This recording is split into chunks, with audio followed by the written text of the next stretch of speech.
Praise the lord. అందరికీ వందనాలు. చిన్న ప్రార్థన చేసుకుని ప్రారంభిద్దాం. పరిశుద్ధులైన తండ్రి, ప్రేమ కలిగిన మా దేవా, నీకు వందనాలు. నీ కుమారుడు మా ప్రభును రక్షకుడైన యేసుక్రీస్తు వారి అత్యున్నతమైన ఘనమైన శ్రేష్టమైన మహిమ కలిగిన నామం పేరిట ఈ యొక్క సమయంలో నీ పాదములకు రావడానికి మీరు ఇచ్చిన తరుణం కొరకు వందనాలు. ఈ సాయంకాల గడియలో ప్రభువా, మరొకసారి ఈ యొక్క లైవ్ టెలికాస్ట్ ద్వారా నీ ప్రజలైనటువంటి వారిని నీ వాక్యపరముగా కలుసుకోవడానికి మీరు ఇచ్చిన తరుణాన్ని బట్టి మీకు వందనాలు. ఇంతవరకు ప్రతి కుటుంబాన్ని, ప్రతి బిడ్డను మీరు జ్ఞాపకం చేసుకొని కాపాడుతూ వచ్చినందుకే మీకు స్తోత్రాలు. ఎవరిని విడవలేదు, ఎవరిని ఎడబాయలేదు. అందరిపై నీ కనుదృష్టి ఉంచి నీ కాపుదల, నీ భద్రతలో ఈ లాక్డౌన్లో మీకు క్షేమం అనుగ్రహించినందుకై స్తోత్రాలు చెల్లిస్తున్నాం. ఇంకా కొన్ని దినాల్లో ఈ లాక్డౌన్ మరి 3వ తారీఖు తీసివేయవలసి ఉంది. ఒకవేళ అది నిశ్చితమైతే నడిపించండి తండ్రి. పరిస్థితులు చాలా అననుకూలంగాను ఇబ్బందికరంగా ఉన్నాయి. అయితే నీకు అసాధ్యమైంది ఏదీ లేదు. ఏదైనా నువ్వు తలంచుకుంటేనే వ్యాక్సిన్ అనేది వస్తుంది తండ్రి. కాబట్టి నీ పాదములకు వస్తున్నాం. మరి ఇంగ్లాండ్లో ఆక్స్ఫర్డ్ యూనివర్సిటీలో మరి సారా గిల్బర్ట్, అలాగే మరి ఆండ్రూ పోలార్డ్ శాస్త్రవేత్తలు వ్యాక్సిన్ కనుగొన్నారని, అయితే అవి వివిధ వాటిపైన ప్రయోగించిన తర్వాత దాన్ని బయట పెడతారని వింటూ వస్తున్నాం. అది మీ చిత్తమైతే తండ్రి మీరే కార్యము జరిగించి మహిమ పొందండి. అలాగే అమెరికా సంయుక్త రాష్ట్రాల్లో కూడా వ్యాక్సిన్ గురించిన పరిశోధనలు జరుగుతూ ఉంటుండగా నీ పరిశుద్ధాత్మ సహాయము శాస్త్రవేత్తలకు అనుగ్రహించి వ్యాక్సిన్ విప్పించమని ప్రార్థిస్తున్నాం. అలాగే నీ పాదములకు వస్తున్నాం తండ్రి. నీ ప్రియమైన ఉన్నతమైన ఘనమైన నామం పేరిట నీ సాన్నిధ్యములో భారతదేశంలో కూడా దాని కొరకై ప్రయత్నాలు జరుగుతున్నాయని వింటూ ఉన్నాం. మీరే ఈ విషయంలో సహాయం చేయమని ప్రార్థిస్తున్నాం. ప్రపంచంలో సుమారు 220 దేశాలు ఎంతో భయంకరమైన పరిస్థితి ఉంది. 25 లక్షలకు పైగానే ప్రజలు ప్రభువా మరి యొక్క కోవిడ్-19 ఎఫెక్టెడ్ పీపుల్గా కనబడుతున్నారు. అలాగే నీ పరిశుద్ధమైన నామం పేరిట ఇప్పటికీ సుమారు మరి 2,50,000 మంది మరి ఈ లోకాన్ని విడిచిపెట్టారని కూడా వింటూ ఉన్నాం. కనుక నీవే కనికరించి ప్రభువా ఈ యొక్క భయంకరమైన విపత్తు నుండి తప్పించండి. ఎవరెవరు ఈ లోకాన్ని విడిచిపెట్టారో వారి ప్రియులను పోగొట్టుకున్న ఆ కుటుంబాలన్నిటిని మీరు ఆదరించి ధైర్యపరిచి తండ్రి వారిపై నీకు అందృష్టి ఉంచి వారికి నీవు ఉన్నావనే ధైర్యాన్ని కలుగు చేయమని ప్రార్థిస్తున్నాం. అలాగే ఎఫెక్టెడ్ పర్సన్స్ ఉన్నారు. వారు కూడా ఎంతో వారి కుటుంబాల్లో బిడ్డలు ఎంతో ఇబ్బందితో, అధైర్యముతో, భయముతో, అట్లాగే హృదయము బరువెక్కిపోయిన స్థితిలో ఉంటుండగా మీరే వారిని కూడా ఆదరించి ధైర్యపరిచి సహాయం చేయండి. ట్రీట్మెంట్ తీసుకుంటున్న బిడ్డలందరికీ కూడా నీ దయగలిగిన కనుదృష్టి ఉంచి నాయన వారిని లేవనెత్తి నిలబెట్టి ప్రభువా వారిని బాగు చేయమని ప్రార్థిస్తున్నాం. స్వస్థపరచు దేవుడను నేనే అని పలికిన వాడవు కాబట్టి నీ కార్యాన్ని చేసి మీరే మహిమ, ఘనత, ప్రభావాలు పొందవలసిందిగా మీ సన్నిధిలో ప్రార్థన చేయించున్నాం. మీ చేతులకు అప్పగిస్తున్నాం. విస్తారమైన నీ కృపను మీ దయను కోరుకుంటూ ఉన్నాం. ఈ సాయంకాలం నీ పాదములకు వస్తున్నాం. కొన్ని నిమిషాలు నీ వాక్యమును ధ్యానం చేయబోతుంటుండగా మీరే మాతో ఉండి తండ్రి నీ సాన్నిధ్యాన్ని మాతో ఉంచి నడిపించి మహిమ, ఘనత, ప్రభావాలు పొందవలసిందిగా ప్రార్థిస్తున్నాం. నీ వాక్కు మాకు అనుగ్రహించండి. కనిపించి కర్మని చీకటి శక్తులు, అంధకార శక్తులు, అపవాది తంత్రములను లయపరచండి. మీరే మహిమ, ఘనత, ప్రభావాలు పొందమని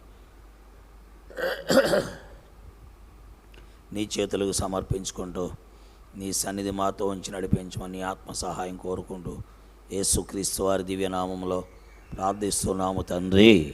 amen.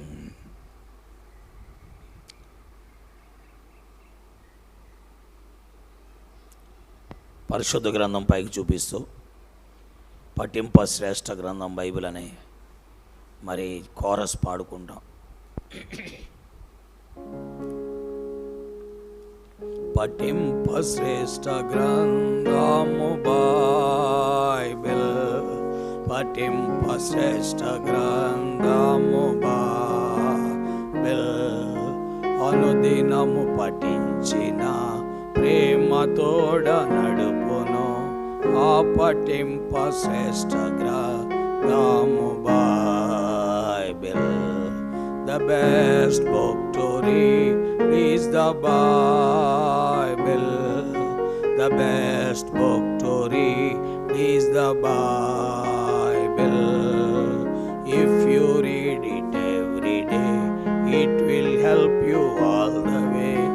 Oh, the best book to read is the Bible. సమయంలో దైవ గ్రంథము బైబిల్ నుండి కీర్తన గ్రంథము 121వ అధ్యాయము మొదటి 3 వచనాలు లేక 4 వచనాలు మనము చదువుకుంటాం. కొండల తట్టు నా కన్నులెత్తుచున్నాను, నాకు సహాయము ఎక్కడ నుండి వచ్చును? యెహోవా వలనే నాకు సహాయము కలుగును. ఆయన భూమి ఆకాశములను సృజించినవాడు. ఆయన నీ పాదమును తొట్టిల్లనీయుడు, నిన్ను కాపాడువాడు కునుకడు. ఇశ్రాయేలును కాపాడువాడు కునుకడు, నిద్రపోడు. దేవుని యొక్క పరిశుద్ధమైన వాక్యము మన మధ్యలో ఆశీర్వదించబడి, పరిశుద్ధాత్మ దేవుడు తన వాక్కు మనకు అనుగ్రహించునుగాక. ఈరోజు మనము భయంకరమైన వాతావరణంలో నివసిస్తూ ఉన్నాం. ప్రపంచంలో దాదాపు 220 దేశాలు ఈ యొక్క కోవిడ్-19 వలన అతలాకుతలం అయిపోయినాయి. దీని నుండి బయటికి తేవాలని ప్రభుత్వాలు, అధికారులు, వైద్యులు, అలాగే పోలీస్ సిబ్బంది, అదేవిధముగా మరి యొక్క మున్సిపల్ వర్కర్స్ ఎంతో కష్టపడి పనిచేస్తూ ఉన్నారు. అయినా దీన్ని కంట్రోల్ చేయలేని పరిస్థితి కనబడుతున్నది. దీనికి కారణం ఆ వైరస్ యొక్క ప్రభావము అంతా కఠినమైనది. కాబట్టి ఈ వైరస్ నుండి తప్పించబడాలి అంటే దేవుడు కలుగు చేసుకోవాలి. అందుకే దైవ గ్రంథములో చూస్తున్నాం, కొండల తట్టు నా కన్నులెత్తుచున్నాను, నాకు సహాయము ఎక్కడ నుండి వచ్చును. కాబట్టి ఈ సమయంలో మనము ఎవరి తట్టు చూచినా సహాయాన్ని మనం పొందలేం, మనల్ని మనం చూచుకున్నా పొందలేం, లేక ఇంకా దేని వైపు చూచినా మనం పొందలేం. కాబట్టి మనము ఇట్లాంటి కఠినమైన, అననుకూలమైన, వ్యతిరేక్తమైన అనుభవాల్లో మనము ఎవరి వైపు చూడాలి అంటే జవాబు 2వ వచనములో చెప్పాడు, యెహోవా వలననే నాకు సహాయము కలుగును, ఆయన భూమి ఆకాశములను సృజించినవాడు అని చెప్తున్నాడు. నిజమే, ఇలాంటి పరిస్థితులలో కొండల తట్టు మన కన్నులెత్తితే మనకు సహాయము దొరకదు. ప్రభువే మనకు సహాయం చేయాలి. మనకు మనముగా సహాయం చేసుకోగలం, మనం ఒకవేళ మన స్వశక్తి మీద ఆధారపడితే మనకు సహాయం దొరుకుద్ది అని మనం అనుకున్నట్లయితే అప్పుడు కూడా మనము సహాయం పొందలేం. దేవుని వాక్యములో మనము చూస్తున్నాం, ఒకవేళ మనుషుల సహాయమును మనం పొందలేమనే విషయం దేవుని వాక్యములో 31వ అధ్యాయం 3వ వచనం యెషయా గ్రంథములో చూస్తున్నాం. ఐగుప్తీయులు మనుష్యులే గాని దేవుడు కారు, ఐగుప్తీయుల గుర్రములు మాంసములే గాని ఆత్మ కావు.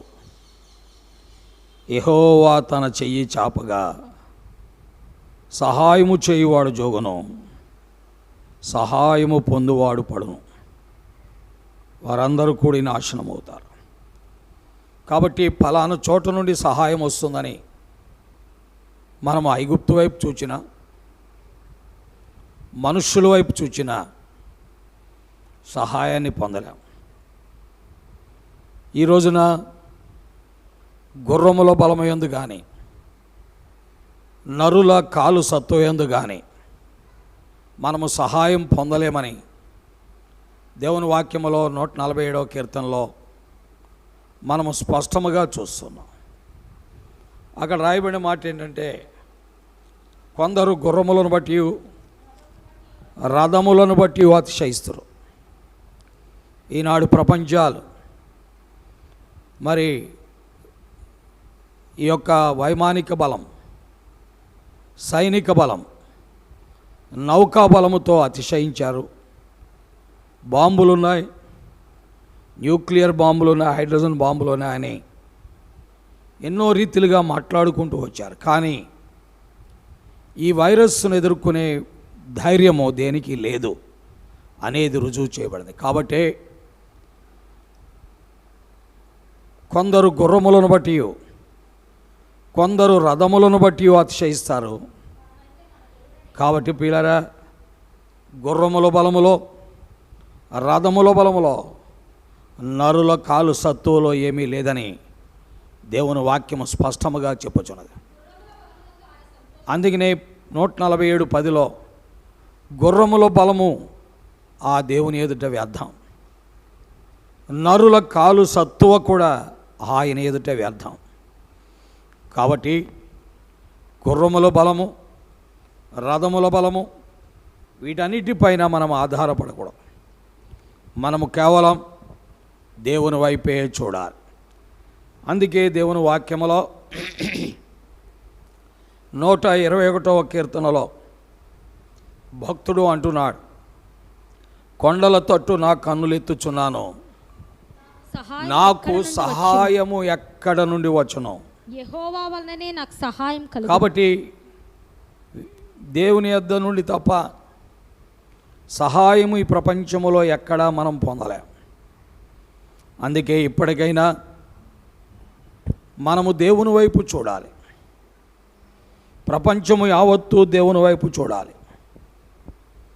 అన్ని జాతులు, అన్ని మతాలు, అన్ని కులాలు, అన్ని తెగలు, అన్ని సంస్కృతులు, అన్ని సాంప్రదాయాలు, అన్ని రకాలైనటువంటి పరిస్థితులు కలిగినటువంటి వారు సృష్టికర్త అయిన దేవుని దగ్గరికి రావాలి.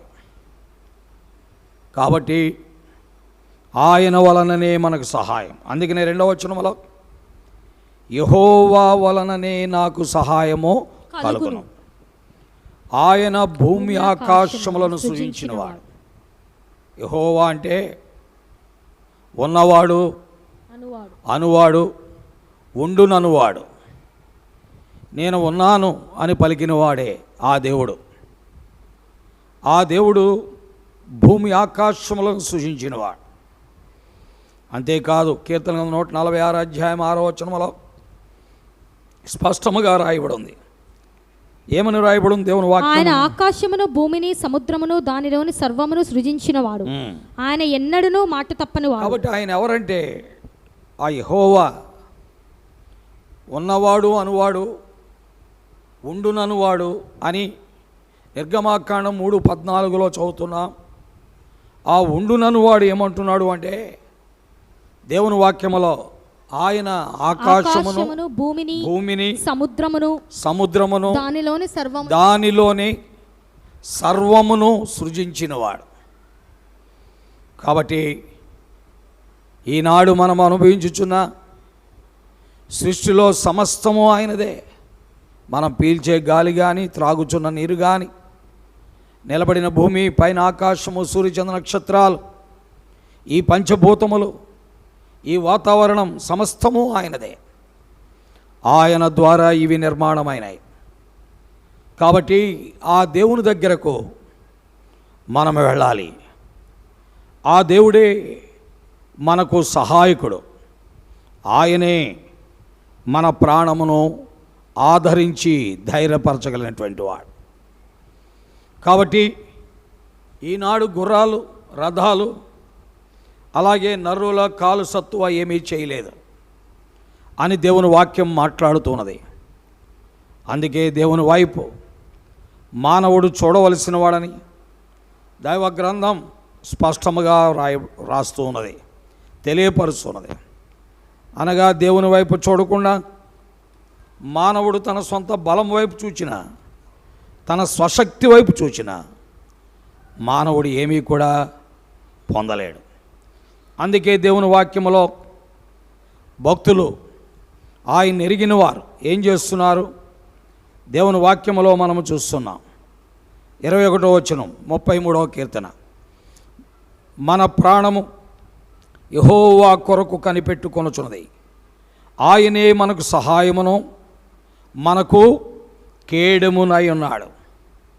కాబట్టి ఆయన ఎరిగినటువంటి వారు, ఆ సృష్టికర్త పైన విశ్వాసము కలిగిన వారు, ఆ పంచభూతముల నిర్మాణకుని గ్రహించిన వారు ఏమంటున్నారంటే, మన ప్రాణము యెహోవా కొరకు కనిపెట్టుకొనుచున్నది, ఆయనే మనకు సహాయము మనకు కేడమునై ఉన్నాడు. కాబట్టి ఆ ప్రభు కొరకు మనము కనిపెట్టాలి, ఆయన వైపు మనము చూడాలి.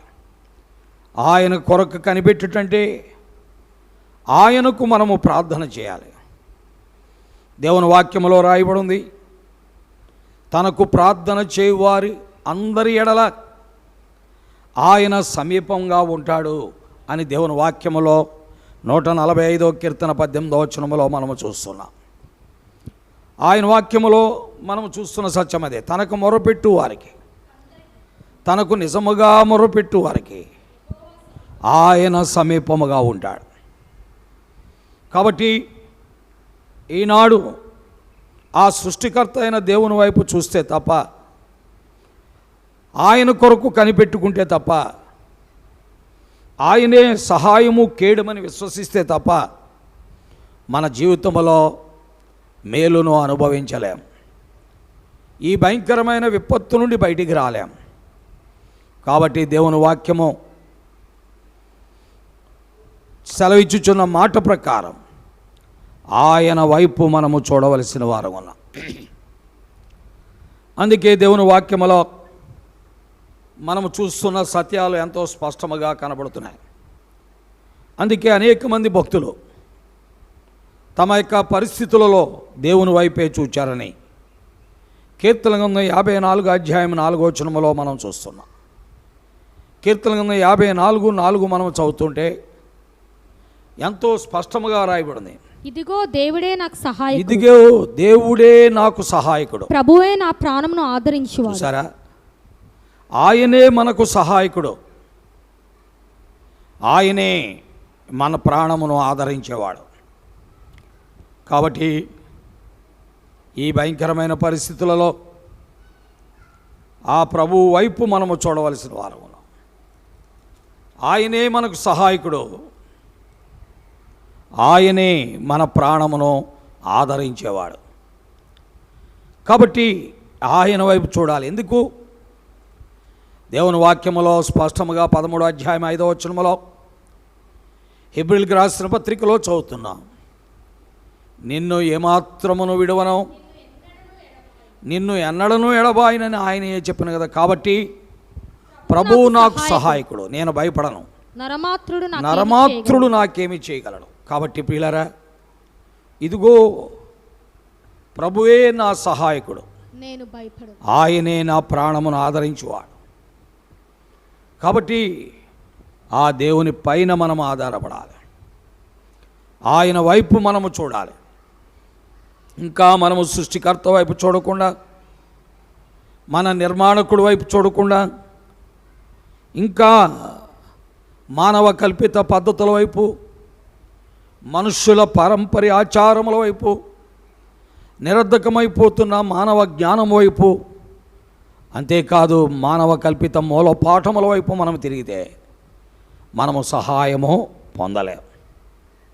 ఆయనే మనకు సహాయము చేయాలి. ఆయన తప్ప ఎవరు కూడా సహాయపడేటువంటి వారు లేరు అనేది దేవుని వాక్యములో మనము చూస్తున్నాం. కాబట్టి విశ్వాసముతో ఆయనకు ప్రార్థన చేయాలి. 145వ కీర్తన 18వ వచనములో మనం చదివినాం. ఏమని రాయబడింది? తనకు మొరపెట్టు వారికందరికీ, తనకు నిజముగా మొరపెట్టు వారికందరికీ యెహోవా సమీపముగా ఈ ఉన్నాడు. వచనాలన్నీ మనం ఎప్పుడు చదువుతూ ఉంటాం. అలాగే ఇర్మియా గ్రంథం 33:3లో కూడా చదువుతాం. నాకు మొరపెట్టుము, నేను నీకు ఉత్తరం ఇస్తాను. అనగా ఆ సృష్టికర్త అయిన దేవుడు ప్రార్థనలు ఆలకించేవాడు. అందుకే 65వ కీర్తన 2వ వచనములో ప్రార్థన ఆలకించువాడా సర్వ శరీరులు నీ యొద్దకు వచ్చెదరు, సర్వ శరీరులు నీ యొద్దకు వచ్చెదరు. లేఖనముల్లో స్పష్టముగా వ్రాయబడింది, ప్రార్థన ఆలకించువాడా సర్వ శరీరులు నీ యొద్దకు వచ్చెదరు. కాబట్టి ప్రార్థనలు ఆలకించే దేవుడు ఆయన. ఆయనకు మొర్రపెట్టినప్పుడు ఉత్తరం ఇచ్చే దేవుడు. ఆయన మోగవాడు కాదు, విననివాడు కాదు, చూడనివాడు కాదు, ఆయన గ్రహించినవాడు కాదు. కాబట్టి ఆయన వైపు చూడాలి. ఆయనకు మొరపెడితే ఆయన తప్పక ప్రార్థనలు ఆలకిస్తాడు. అందుకే ద్వితీయోపదేశకాండం 4వ అధ్యాయం 7వ వచనములో మనము చూస్తున్నాం. ద్వితీయోపదేశకాండం 4:7లో మనము చదువుతున్న మాట ఏమనగా, ఏలయనగా మనము ఆయనకు మొర్రపెట్టినప్పుడల్లా మన దేవుడైన యెహోవా, చూసారా, మన దేవుడైన యెహోవా మనకు సమీపముగా నున్నట్టు మరి ఏ గొప్ప జన్మనకు ఏ దేవుడు సమీపంగా ఉన్నాడు. కాబట్టి ఆయనకు మొర్రపెట్టినప్పుడల్లా ఆ దేవుడు మనకు సమీపంగా ఉన్నట్టుగా మరి ఏ దేవుడునో ఏ గొప్ప జనమునకు ఏ దేవుడు సమీపముగా ఉన్నాడు.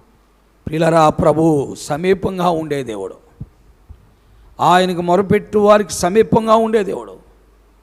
సమీపముగా ఉండే దేవుడు మాత్రమే కాదు, దేవుని వాక్యములో మనం చూస్తున్నాం.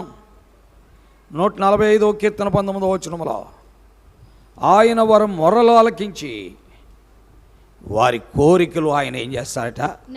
నెరవేర్చును. చదవండి. తన యందు భయభక్తులు గల వారి కోరిక ఆయన నెరవేర్చును, వారి మొర ఆలకించి వారిని రక్షించును. చూసారా, వారి మొర్రలు ఆలకించి వారిని రక్షిస్తాడు.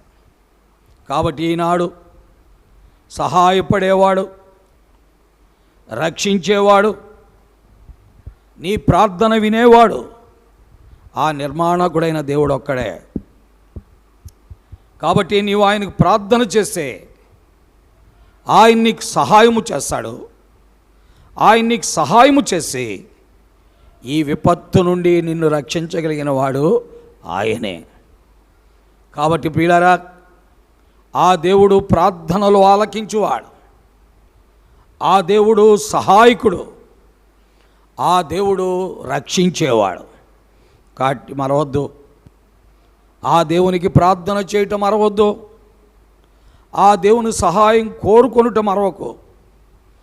ఆయనకు మరి విన్నపము చేసుకుని ఆ భయంకరమైన విపత్తు నుండి రక్షించబడు కొరకాయ అపేక్షించు.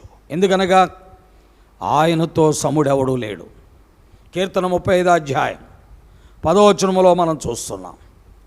అప్పుడు యెహోవా నీ వంటి వాడెవడు, మించిన బలము గల వారి చేతి నుండి. చూసారు, ఈ రోజున కోవిడ్-19 కరోనా మానవ బలము కంటే బలమైపోయింది. ఇప్పుడు ఎవరు దానికి ఏమీ చేయలేని పరిస్థితిలో కనబడుతుంది. కాబట్టి ఈ కోవిడ్-19 చేతు నుండి రక్షించుటకు సమర్థుడు ఎవరు? ఆ ప్రభువే. అందుకనే మించిన బలం గల వారి చేతి నుండి దీనులను దోచుకుని వారి చేతి నుండి దరిద్రులను విడిపించువాడవు నీవే అని నా ఎముకలన్నీ చెప్పుకుండా. కాబట్టి ఈ బలమైన వైరస్ నుండి విడిపించేవాడు ఆయనే. కాబట్టి పిల్లరా, ఆయనకు నువ్వు మొరపెట్టాలి. ఆయన సహాయము కొరకై నువ్వు కనిపెట్టాలి. ఆయనే మనల్ని ఏం చేస్తా అండి? రక్షించేవాడు. కాబట్టి మనకున్న దేని తట్టి రక్షించబడలేం. 33 అధ్యాయం కీర్తన 16 వచనంలో చూస్తున్నాం. ఏ రాజును సేనాబలం చేత రక్షింపబడడు. ఏ రాజును సేనాబలము చేత రక్షించబడడు.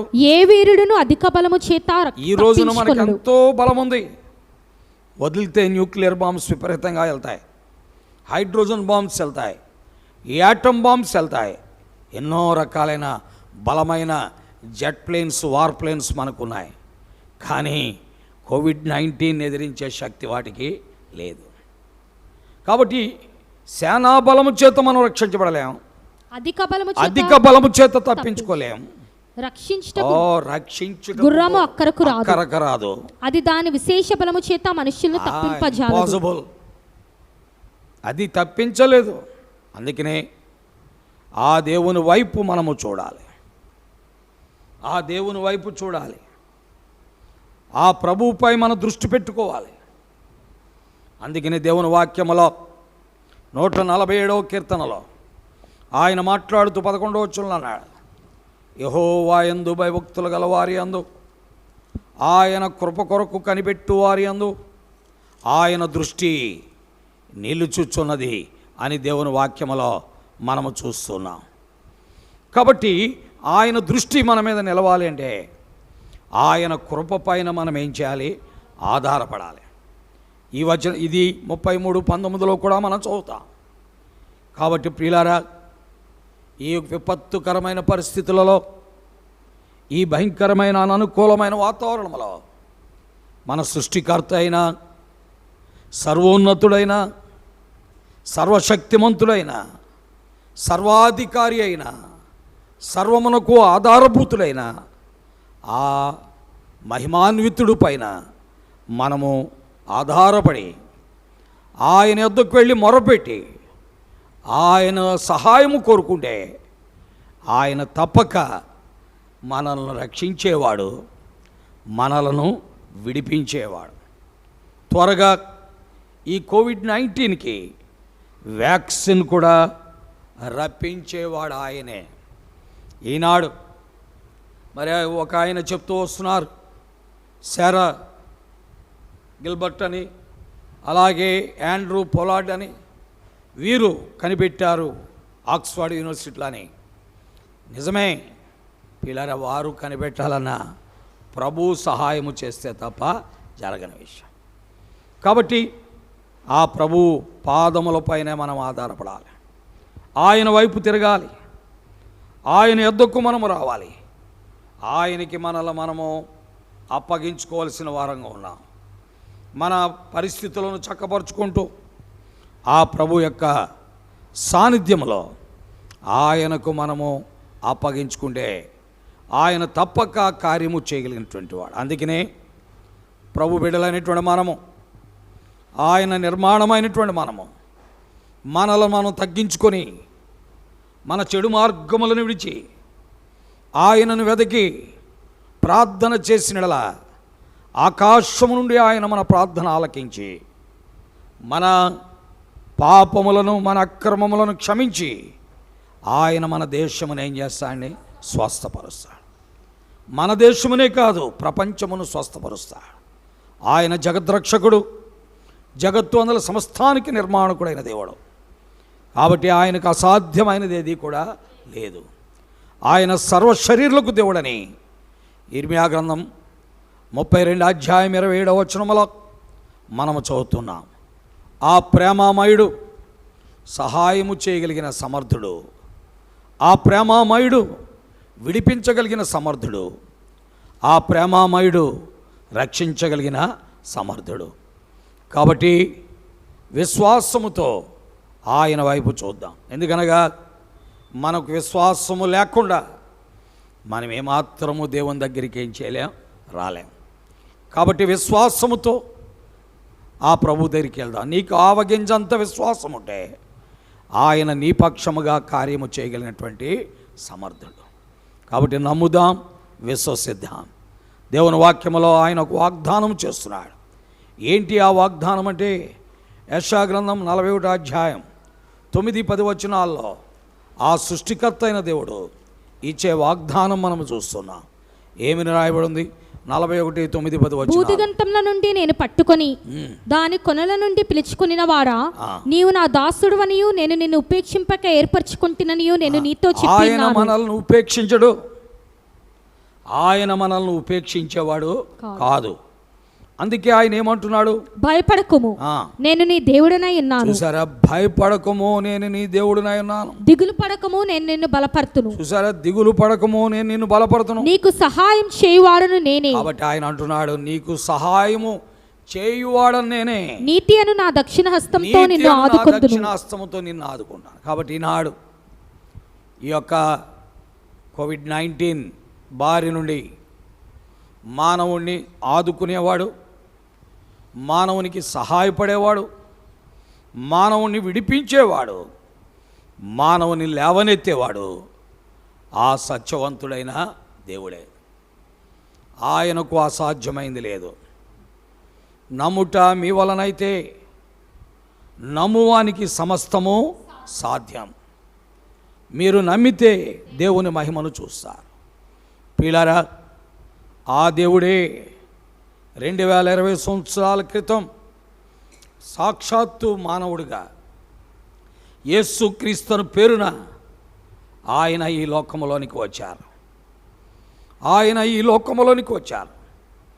ప్రియులారా, ఆ యేసుక్రీస్తు ప్రభు లోకములో ఉండగా అనేక విధములుగా మానవ జాతికి సహాయము చేసినవాడు. కాబట్టి ఆయనకు అసాధ్యమైంది లేదు. ఆయన 5 రొట్టెలు 2 చేపలతో 5,000 మందికి భోజనం పెట్టినటువంటి వాడు, సుమారు 50,000 మందికి. అంతేకాదు, ఒక కుష్ఠరోగి, దుర్బలుడుగా, దిక్కుమాలినవాడిగా, ఎటు తోచనివాడిగా, తన జీవితంలో ఇక ఆ రోగానికి అంతము లేనివాడిగా, ఆ పరిస్థితి నుండి విడుదల లేనివాడిగా, నిరీక్షణ కోల్పోయినవాడిగా ఉన్నటువంటి ఆ వ్యక్తి విశ్వాసముతో ఆ ప్రభు ఒక్కడే చేయగలడు అనే నమ్మికతో ఆయన కొండ దిగి వచ్చుచుండగా ఆ కుష్ఠరోగి ఆయనకి ఎదురుపడ్డాడు. ఆయన కొండ మీద ఉన్నాడు. ఆ టైంలో ఆయన ఎప్పుడు దిగుతాడని కొండ క్రింద కనిపెట్టుకుని ఉన్నాడు. యేసు ప్రభు వారు కొండ దిగి వచ్చినవాడు. పిల్లల కొండ దిగి వచ్చిన దేవుడు మానవ జాతికి సహాయకుడు అని దేవుని వాక్యము ద్వారా మనము చూస్తున్నాం. కాబట్టి ప్రభు అయిన యేసుక్రీస్తు వారు ఆయన కొండ దిగి వచ్చుచుండగా బహుజన సమూహములో ఆయన్ని వెంబడిస్తున్నారు. ఇదిగో కుష్ఠరోగి వచ్చి ఆయన పాదములకు మొక్కి, నీకిష్టమైతే నన్ను శుద్ధినిగా చేయగలవని ఆయనను అడిగాడు. వెంటనే నాకిష్టమే, నీవు శుద్ధుడో కమ్మని ఆ వ్యక్తిని ఆయన ఏం చేశాడండి? బాగు చేసినవాడు. కాబట్టి ప్రియులారా, ఇదంతా కూడా మత్తయి సువార్త 8వ అధ్యాయం మొదటి 4 వచనాల్లో మనము చూస్తాం. కాబట్టి దేవుని లేఖనాల్లో వ్రాయబడింది ఏది కూడా నిరర్ధకము కానేరదు, అది సత్యం. కాబట్టి ఆ వ్యక్తి ఆయన్ను కోరుకున్నాడు, ఆ వ్యక్తి ఆయనకు మొర్రపెట్టాడు, ఆ వ్యక్తి ఆయన సహాయం కోరాడు, ఆ వ్యక్తి ఆయన ద్వారా తప్ప తనకు విడుదల లేదని నమ్మాడు. కాబట్టి అతనికి సహాయం దొరికింది, విడుదల దొరికింది, విమోచన దొరికింది. ఎంతో క్షేమముతో ఆనందముతో మరి ఆ బిడ్డ బాగుపడినట్లుగా చూస్తున్నాం. కాబట్టి ప్రియులారా, ఇలాంటి అద్భుతాలు ఎన్నో ప్రభువైన యేసుక్రీస్తు వారి లేఖనాల్లో చేశారు. ఆయనకు అసాధ్యమైంది ఏది కూడా లేదు. ఆ ప్రభు సమస్తము చేయగలిగినటువంటి సమర్థుడైనటువంటి దేవుడు. అందుకనే ఆయన సర్వాధికారి అయినటువంటి దేవుడని దేవుని వాక్యములో మనము చూస్తున్నాం. ఈ సాయంకాల గడియలో ఈ మాటలు వింటున్న మన జీవితములలో ప్రభు అయిన యేసుక్రీస్తునందు విశ్వాసం ఉంచుదాం. సృష్టికర్త అయిన దేవుని నమ్ముదాం. మన కొరకే ఈ లోకములో మానవ రూపములో ప్రత్యక్షమైన యేసుక్రీస్తునందు విశ్వాసం ఉంచుదాం. ఆయనకు అసాధ్యమైంది లేదని ఆయనకు మొరపెడదాం. ఆయన మన సహాయకుడు, ఆయన మన విమోచకుడు, ఆయన మనల్ని రక్షించేవాడు. ప్రభు తన వాక్యమును మన గ్రహింపులోనికి తెచ్చి ఆ సత్యవంతుడైన దేవుణ్ణి నమ్మి ఆయనను వెంబడించినట్లుగా పరిశుద్ధాత్మ దేవుడు నీకు, నాకు, మనకు అందరికీ సహాయము చేయునుగాక. ఆమేన్. ప్రార్థిస్తాం. చిన్న ప్రార్థన. మన స్థలాల్లో మనము ఉన్న చోటున ఉన్న పాటున ప్రభు పాదాల దగ్గరికి వద్దాం. ప్రభుకు అప్పగించుకుందాం. ప్రభు ప్రార్థనలో ఆలకించువాడు. మనం ఎవరి తట్టు చూచినా మేలు పొందలేం. ఆయనే మనకు సహాయకుడు, ఆయనే మనకు విడుదల కలుగు చేయవాడు, ఆయనే మనల్ని రక్షించేవాడు. కాబట్టి ప్రార్థన చేద్దాం. మన స్థలాల్లో ఆయనకు మొర్ర పెడదాం, ఆయనకు అప్పగించుకుందాం. పరిశుద్ధులైన తండ్రి, ప్రేమ కలిగిన మా దేవ, సాయంకాలం మీ లేఖనాల కొరకు వందనాలు. నీ వాక్కు ఎంతో విలువైనది. ఈనాడు మేము ఎటు చూచినా, కొండల తట్టు చూచినా, మనుష్యుల తట్టు చూచినా, గుర్రముల తట్టు చూచినా, రథముల తట్టు చూచినా, లేక సేనా బలము తట్టు చూచినా విజయాన్ని సాధించలేం, మేలు పొందలేం. నీవే మా సహాయకుడు, మా అండ, మా తోడు, మా నీడ. ఈనాడు మా దగ్గర ఉన్న డబ్బు కూడా మాకేమీ సహాయం చేయలేదు. వెండి బంగారాలు మాకు సహాయం చేయలేవు.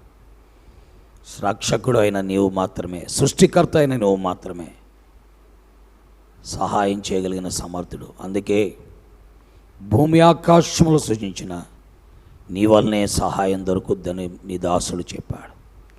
అలాగున నీ అందు విశ్వసించి నిన్ను వెంబడించుటకు మాకు శక్తి దయచేయమని, నీ వాక్యమును ముద్రించమని, నిష్ప్రయోజనం నీ యొద్దకు మరలకు అనుకూల కార్యం జరిగించమని యేసుక్రీస్తు వారి అత్యున్నతమైన నామములో స్తోత్రించి ప్రార్థించి బ్రతిమలాడి వేడుకుంటున్నాము తండ్రి. ఆమేన్. తండ్రి, కుమార, పరిశుద్ధాత్మ త్రియేక దేవుని యొక్క సహాయము చేరు వచ్చిన వారందరికీ, కూడి వచ్చిన వారందరికీ, వాక్యం విన్న వారందరికీ ఎప్పుడూ తోడయుండును కాక. ఆమేన్. ప్రైజ్ లార్డ్ అండి. అందరికీ వందనాలు.